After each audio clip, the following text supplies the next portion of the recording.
Good evening. I'm Dr. Gary Kaplan. I'm Medical Director and Founder of the Kaplan Center for Integrative Medicine here in McLean. And I really appreciate all of you coming out this evening, especially since it's been such a lovely day. We finally hit the high 60s. Hooray. I don't think we get to keep it for long, but we'll take what we can get.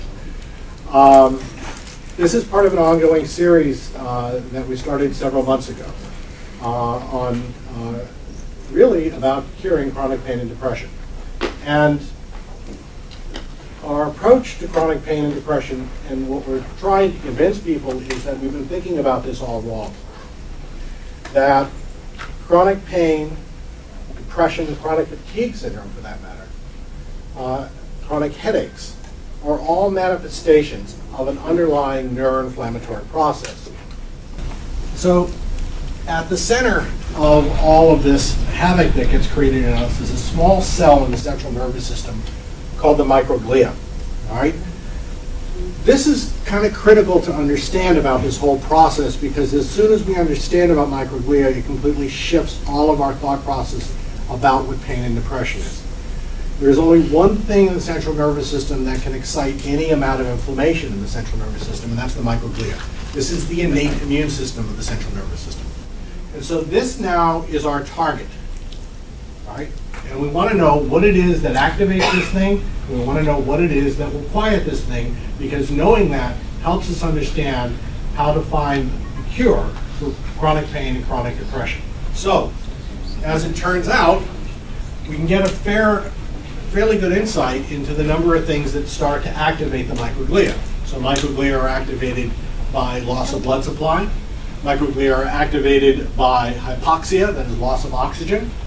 Microglia are activated by certain medications, opioids. Microglia are activated by toxins that come out of the environment, mycotoxins from molds, for instance, toxins that come out of poisonous spider bites, trauma, head trauma, but also psychological trauma, infections, mononucleosis, chronic strep infections, pandas in kids is probably an activation, hyperactivation of microglia from the strep infection. Neurodegenerative diseases, so we see in Alzheimer's, multiple sclerosis, age-related dementia, all of these activate and are mediated, at least in part, by microglia. All right. Now, when we talk about inflammation, I just want to clarify things because you can get a little bit confused.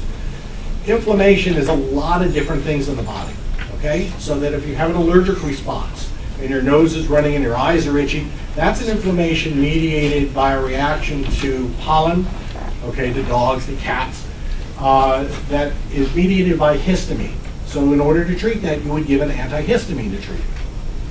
If you have a problem with an infection and an inflammation around the infected site, you would give an antibiotic in order to treat it. So infection comes inflammation rather, in the body comes in a lot of different forms. And we have to understand what the cause of the inflammation is so that we understand how to treat it. We know in the case of inflammation in the central nervous system, the cause is activation of the microglia and the inflammatory substances it subsequently produces.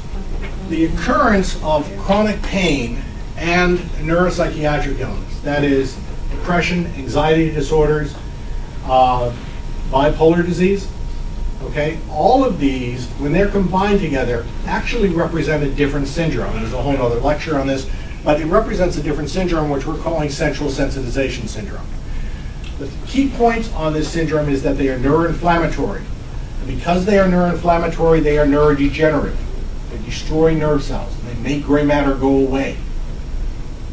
And they're neurodegenerative, they're neurodysregulatory. They stop the brain from functioning normally. And this, you get all these other symptoms. You get sleep disturbances, you get headaches, difficulty, focus, concentration.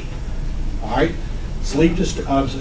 Difficulty with your bowels can occur as a result of all of this chronic inflammation going on in the body. So CSS, central sensitization syndrome, is mediated by microglia in the central nervous system. So again, looking at all of the potential things that set off the microglia, when we go to do a history, when we go to try and understand how people got sick, why they stay sick, and what we need to do to get them better, we have to go through this whole process and look at all of the potential things that are causing the microglia to move into an upregulated state. So the first thing we want to do is eliminate those things that are setting off microglial inflammation. The second thing we want to do is try and quiet down the microglia themselves. We can address all of the causative factors that set them off. There are different medications that we can use. Acupuncture is neuroregenerative, psychotherapy, physical therapy, exercises, nutrition, sleep, and our topic tonight, meditation. One of the things that's so exciting about meditation is that it is neuroregenerative, okay? The thing about chronic pain and depression is that while they are neurodegenerative disorders, unlike Alzheimer's disease, it is a reversible neurodegeneration. So there's things we can do to make it better. There are things we can do to actually cure it. And so one of the things that we find is extremely important as far as helping people recover is the regular practice of meditation. And so tonight's lecture is going to be about meditation. And I have the privilege tonight of introducing Jonathan Foust, who is a senior meditator in the Insight Meditation community of Washington. We have one of the people from the Insight Meditation group teaching in our clinic on a regular basis. She's running 6-week programs. I've had the privilege of teaching with Jonathan on a couple of occasions in the center. He was formerly president of the Pala Institute. He is an extraordinary teacher, a gifted teacher, and it is a complete privilege and honor to have him here tonight. Please welcome Jonathan. One other quick announcement. Please turn these off. Floor is yours, sir. My name is Jonathan Foust. I'm really privileged to be here, and thank you, Dr. Gary. And it's very powerful to see the incredible healing that happens not just through the kind of care that you provide, but through these practices that have been around for a very, very long time. What's so interesting about the practice of meditation is this transformative practice, which was discovered, if you will, in northern India about 2,500 years ago, this particular form of insight meditation or vipassana meditation, and people spread the news. They told each other that this stuff really works, and it followed the trade routes, and it went to Tibet, and it took on the animistic qualities of the Tibetan culture, and there's the flavor of Tibetan meditation. It went down into Sri Lanka and down into the forests, and it maintained the orthodox quality of the original mindfulness teachings. Continued along the trade routes, it's found its way to Japan, and it took on the Zen quality into Korea, took on the Kensho inquiry practice, and meditation has made its way to the West. And what have we done with it? We've sliced it, we've diced it, we've done double-blind studies, we've done functional MRIs to find out what actually happens in the brain when you're doing these practices. We've been doing all kinds of studies. There are over 10,000 studies on the brain and the effect of these attentional strategies. And this stuff works. It's pretty much proven to work. Very, very powerful stuff. I'm delighted to share this with you. When we talk about mindfulness strategies for working with pain and depression, it's a large topic. So either I'll just cover a few things. The other option is I could talk really, really fast, and we'll move through this. But the emphasis here is on strategies. So what I'd like to do is to actually lead you through some experiences so you can kind of evaluate for yourself how these particular strategies work. I always like to introduce myself as a miracle of meditation. I was 5'6" before I started meditating. Here I am a little over 6'5". So we'll check out how you are at the end of the evening. I was very lucky in that I stumbled into meditation at quite a young age. I was 15. And I immediately sensed that this is something that I would be doing for the rest of my life. And indeed I have. And it's been a privilege to explore this. And back when I was moving into an ashram to really deepen my study, I would say to people, well, I meditate. And once someone said, well, I medicate too. What kind of medications do you use? And now, of course, mindfulness is everywhere. It's really coming into the mainstream, just as yoga kind of came into the mainstream with the baby boomers.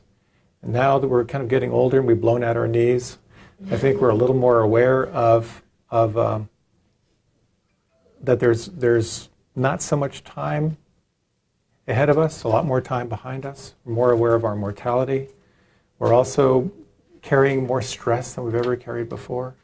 So there's a real deep inquiry into how can we reduce the stress and the tension that we carry individually and as a culture. And again, the good news is that this stuff is incredibly powerful. So how do I begin to describe meditation?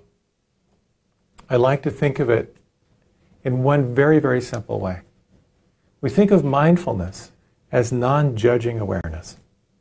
It's calling on a capacity for self-observation without judgment.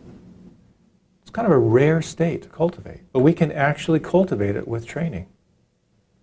The other way I like to think of meditation is learning how to move from the cognitive to the experience. Learning how to shift from your story to what's actually happening. And again, it's an intentional strategy. I'd like to talk a little bit tonight about how that works. We'll talk a little bit about a formula for paying attention in a very, very powerful way that can provide you with insights, can provide you with seeing possibilities where they didn't exist before. I'd like to talk a little bit about this practice of investigation tonight, how you can actually investigate your internal experience. So, non-judging awareness is about experiencing the moment without a label. Very, very challenging because we are trained to be very critical of ourselves and of others. Garrison Keillor said he wrote a letter home to his parents when he was in college. And he said, "Dear Mom and Dad, I want you to know you no longer have to criticize me. I have completely internalized your voices, and I'm doing it for you from now on." So we have a very powerful critic internally. And it's not a bad thing. If you think of the linear rational mind, the linear rational mind does three things really, really well. It judges, it compares, and it figures stuff out. That's a really good thing. It allows us to drive cars at the same time. It allows us to do business with each other. That linear rational mind is there to serve us. But as someone famously said, that this linear rational mind is a wonderful servant and a terrible master. That when you're caught by that judging, comparing, always trying to figure things out, it creates a lot of tension. And I've noticed for myself, anytime I'm aware of the mystery of life, anytime I'm in a really intimate experience with someone, anytime I'm sort of in a healing moment, there are three things that are not happening. I'm not judging, I'm not comparing, I'm not trying to figure things out. I'm in more of a flow state. There's the third Zen patriarch who a couple thousand years ago said that life is not difficult for those who have no preferences. And he went on to say, make the slightest distinction between good and bad, and heaven and earth are set infinitely apart. So this is our practice in meditation. Seeing how the mind judges and how it compares. How when we're experiencing a condition such as depression, or an experience of pain, or emotional turmoil, or mental turmoil, how we are in a reactive pattern, and training ourselves to see that pattern, to disengage just a little bit and sense new possibilities. That's where this transformative power of meditation comes in.